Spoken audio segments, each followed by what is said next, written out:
Who is Melchizedek? In Hebrew, Melchizedek means King of Righteousness or King of Justice. The oldest known mention of Melchizedek comes from the Hebrew Bible in the book of Genesis, chapter 14, verses 18 to 20. He is introduced as the King of Salem and a priest of Elyon, the Most High God. He brought out bread and wine and blessed Abram, saying, "Blessed be Abram of Elyon, creator of heaven and earth." Traditionally attributed to King David, Psalm 110 is widely regarded as a messianic psalm, meaning it prophetically speaks about the coming Messiah. The Lord has sworn and will not change his mind. You are a priest forever, in the order of Melchizedek. In the New Testament, the Epistle of Hebrews chapter 6 verse 20 builds upon this premise when it was written, "Where our forerunner, Jesus, has entered on our behalf, he has become a high priest forever in the order of Melchizedek." The Epistle of Hebrews chapter 7 describes Melchizedek as eternal and divine, when it is said he is without father, without mother, without genealogy, having neither beginning of days nor end of life, but made like unto the Son of God, remains a priest continually. One who has become a priest not on the basis of a regulation as to his ancestry, but on the basis of the power of an indestructible life. Because of this oath, Jesus has become the guarantor of a better covenant. Such a high priest truly meets our needs, one who is holy, blameless, pure, set apart from sinners, exalted above the heavens. The Dead Sea Scrolls were first discovered in late 1946 or early 1947. A particular fragmented scroll, sometimes called the Melchizedek Scroll, or 11Q13, was discovered in Cave 11 near Qumran and published in 1965 and 1966. This scroll furthers the evidence of Melchizedek as a divine and cosmic judge, a redeemer and a liberator in the eschatological sense, restoring righteousness to the faithful and ensuring salvation.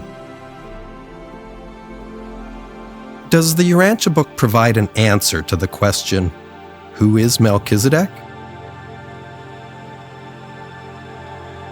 The Melchizedeks are widely known as emergency sons, for they engage in an amazing range of activities on the worlds of a local universe.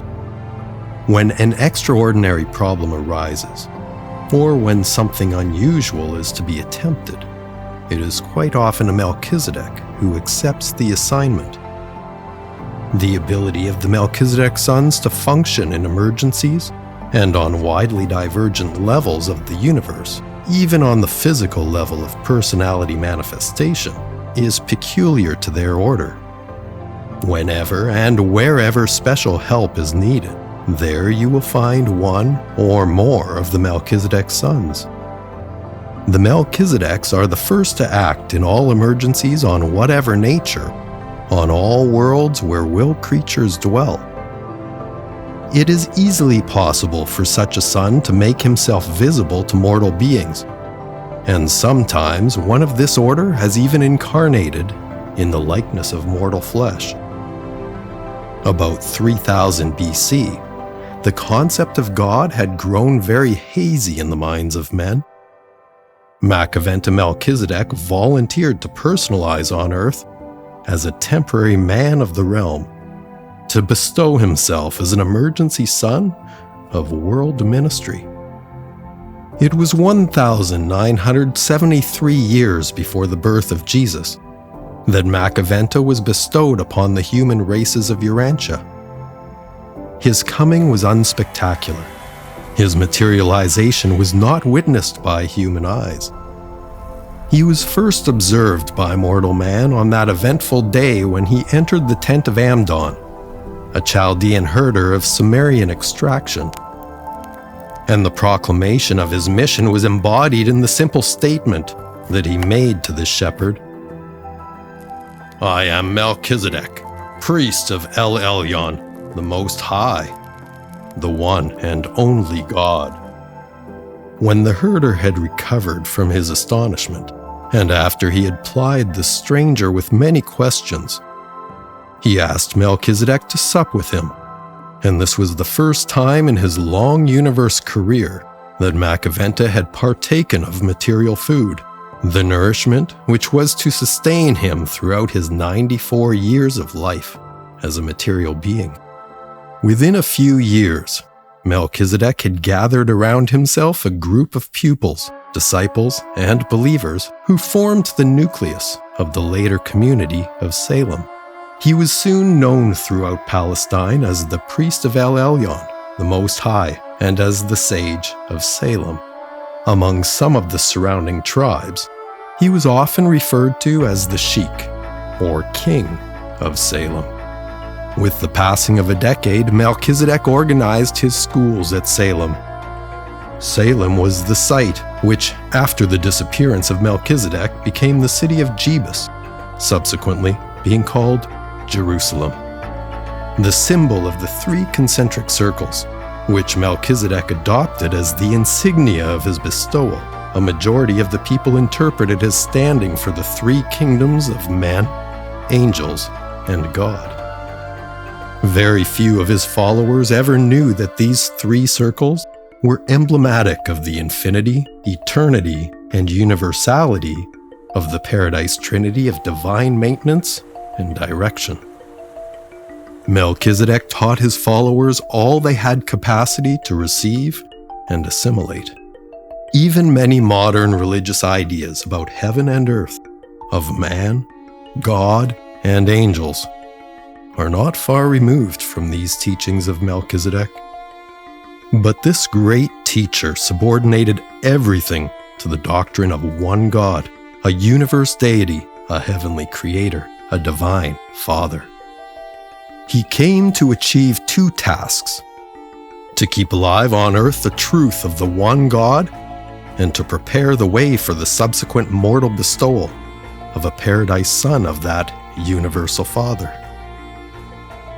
Melchizedek taught that at some future time another Son of God would come in the flesh as he had come, but that he would be born of a woman.